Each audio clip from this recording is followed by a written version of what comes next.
Yeah. Now let's focus on understanding the concept of variables in VBA. See, as we were discussing, if I have to repeat some activity some X number of times, I need to know how many times it has been executed, right? Or how many times it has to be executed, and in which rows have to be executed. So there should be some kind of a mechanism inside VBA which will tell the system, okay, start with row number 2, then move to row number 3, then 4, then 5, up to probably 8800. There should be some kind of instruction that should tell the VBA to do this. Until now, whatever we have been doing, it's a one-on-one synchronization between an Excel sheet and a VBA. Right? But if I have to do the same thing again and again, probably I need to have some temporary storage within the VBA code itself. Here the storage is, the cell is a storage. Right? Every time I cannot toggle between cell and VBA code. And sometimes some of the things are pretty much dynamic for me. So every time I cannot toggle between the VBA code and the Excel sheet. So I want some kind of temporary storage to be there on the VBA itself, which will hold some value, and based on that I may use it as a part of some of the loops. So that temporary storage, see here right now the cell is a temporary storage location, but I want the storage to be there in VBA itself, not coming to the Excel sheet. Right? So that storage inside a VBA is what we call as variables. There are different types of variables again. Right? We see that a variable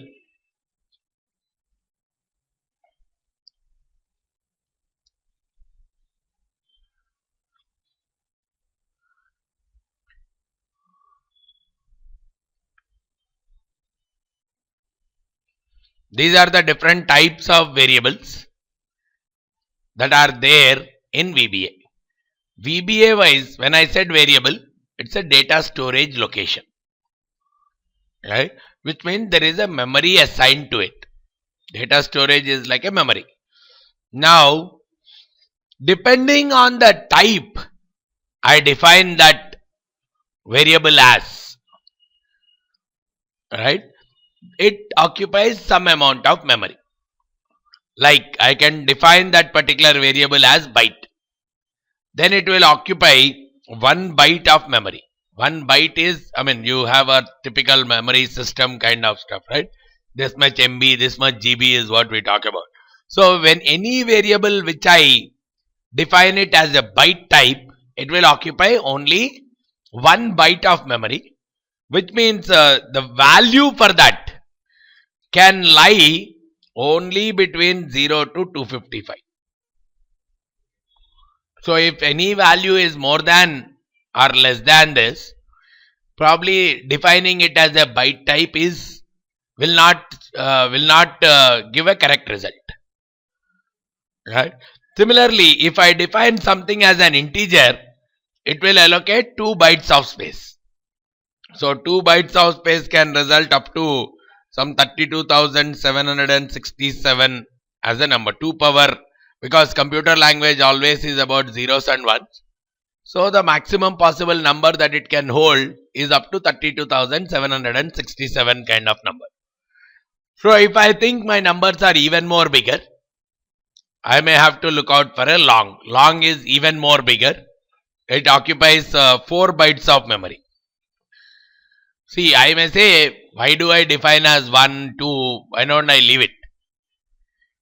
See, then no issues. Even if you don't say whether it is byte or integer or long, hardly matters. but it allocates a very high memory. Thinking a general case, the general case is treated as variant. Whether you define as a variant or you ignore defining, it will be treated as variant. For a variant, it allocates 22 bytes of memory. Right? Of course, in our world of GBs, the 22 bytes may be nothing. Right? And as long as we are working on very small macros and VBA codes, it hardly is visible also. But one, as a practice, it's good to define the type. Two, probably we can reduce on a little bit of the memory usage if we are defining the correct type. Right?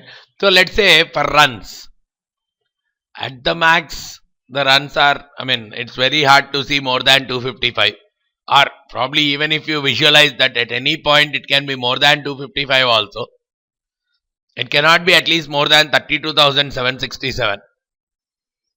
So probably I can define runs as an integer. So at least with 2 bytes of memory it is done. Instead of not defining it, where it consumes 22 bytes of memory. Right?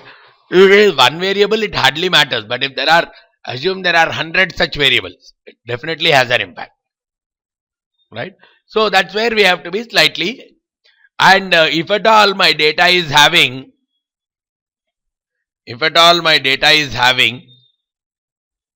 decimals, strike rate and all those, where there are some decimals also. See, these three are more to do with integers. No decimal points.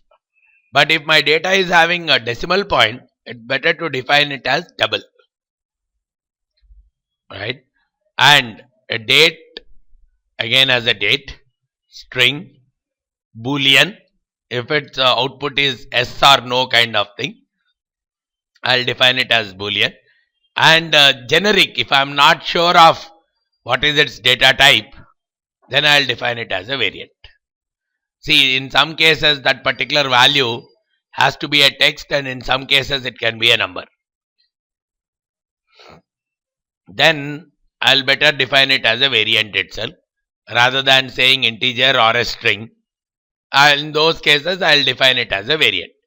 So all these data types, right, every variable, I can define the variable along with the type, and this variable can be used for all the calculation purposes. Now, if I have to define these variables, the way we do them in VBA is, I'll start one more module to just work on it.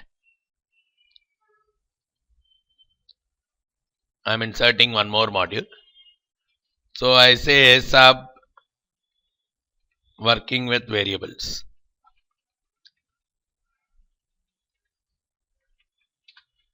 Right? Every variable definition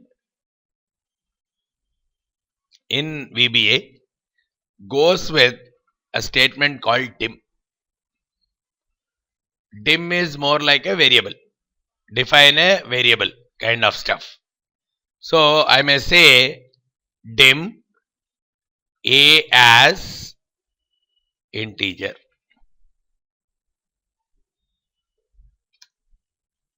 So a is one variable whose type is integer. So it's a temporary storage location now. A is just like cell 1 comma 1 is one storage location. A is one storage location now. A has nothing to do with the Excel sheet. It's a VBA piece, which is a storage location. Right? Similarly, I may say dim b as string. So this is the way I keep defining the variables. And once I define, I may say a equal to 10. It means because it's an integer, it is storing a value called 10. Or I may say a equal to cells 2 comma 2 dot value. whatever is the value that is there, I'll assign it to a value called A. So it is more of a local now, right? It is becoming more and more of local.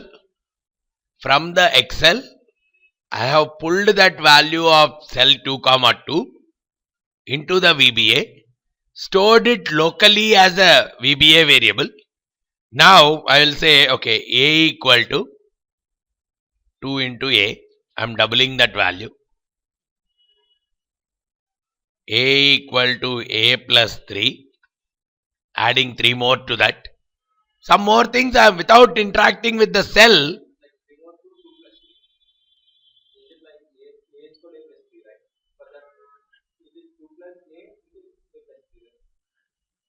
I mean, at this, I'll show you what it is computing. Right? I'm saying, so I'm not even interacting with the Excel anymore. I pulled out the data from Excel, stored it in some temporary location in VBA, right? And on that temporary location doing some calculations. As we said earlier, first it will compute this value and assign it to this. So here if I say A equal to cell 2 comma 2 dot value. So initially after this step, A will be cells 2 comma 2 dot value, which is 82. Right? Then once it comes to this step, it will compute first this one. 2 into A, 2 into 82. So now the new A will become 164. Right? Now here once it comes, it becomes A plus 3. 164 plus 3. 167. Now at this stage, A will become 167. Right? Now finally, I may say cells 10 dot or 15.15 is equal to A. I'll do all the calculation required. I'm just giving a small example. I'll do all the calculation required inside the scope of VBA and finally again take it back to Excel. Instead of moving to and fro. See, earlier what we might have done, if this is the same thing, this value, if my objective was this value, double it, add 3 to it, then you store it somewhere else. If that is my objective, probably we would have taken 2 into active cell dot value. Again, active cell should have been there. Active cell dot value. Then to that value, active cell dot value is equal to 2 into active cell dot value plus 3 something. Then cells this minus this comma this equal to this one. So that would have been the process. So every time when I am using active cell, there is an interaction with the Excel sheet, which will slow down the entire process. So minimum number of interactions between the Excel sheet and the VBA code are required to execute the code much better. So that's where what I am saying is first just pulling the value from the Excel sheet, storing it in some temporary location in the VBA. I am defining something as a variable, storing it in some temporary location in the VBA, doing all kinds of calculations inside the VBA itself, and final output again I am taking it back to the Excel. That is how the variables will help me out. Now probably here, just for instead of saying this, I may even say message box just to remind our other tasks. Message box A. Instead of saying all those stuff, I'll say message box A. Okay, let me just run it. 167. So this entire thing got executed. So variable is more and more of a temporary storage location inside a VBA code. And variables are used for various purposes. Any formula of Excel, the output of some formula of Excel, I can use and store it as a variable in VBA. So like that, there are multiple cases in which I can use the variables, right? One more example, let it say, in this data, right? In this data, I want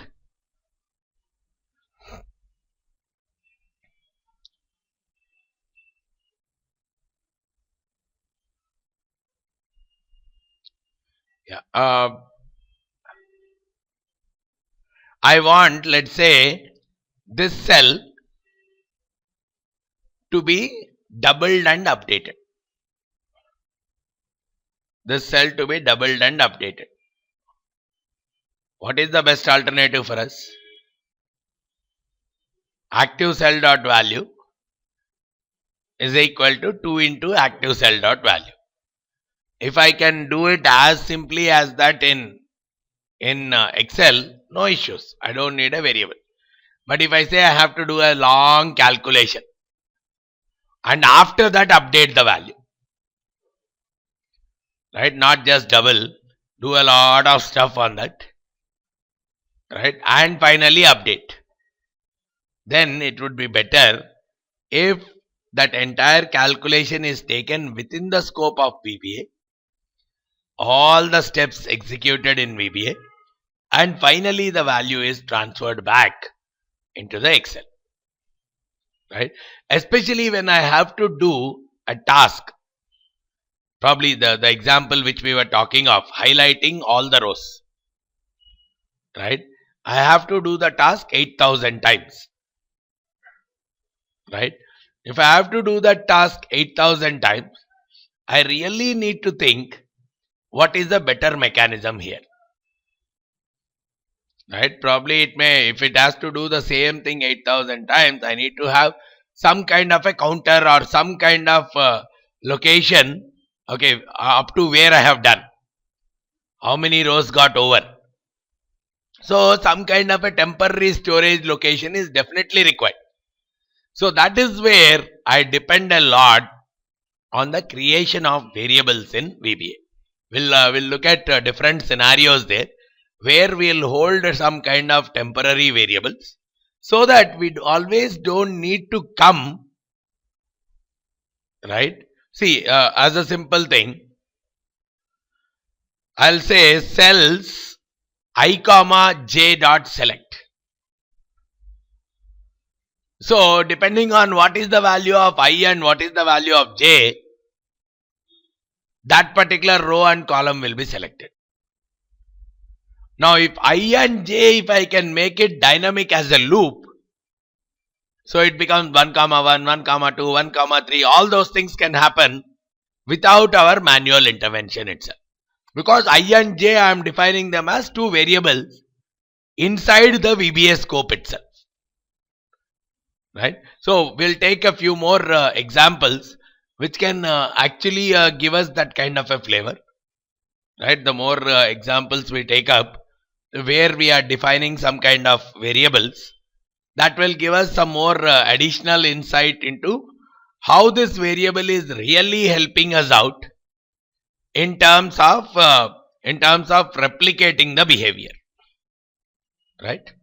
So the intention of any definition of any variable inside a VBA code is a temporary storage. So if my data is more of numbers, I'll define them as byte or integer or long. If it is more of a date, as a date, then as a text. If the data is text, probably for the country name and all, I'll define it as a string. And if I'm not sure of the data or anything is possible, then I'll define it as a variant or I'll simply leave it. But all the variables, I'll define them more like this: dim a as something, dim b as something. This is a typical construct for a variable, right? Now with this as the information, we'll do a few more things on Excel, and then we move on into that looping part where this entire data have to be where the entire data I would highlight, because I would like to use a better logic rather than just looping through all the elements, right?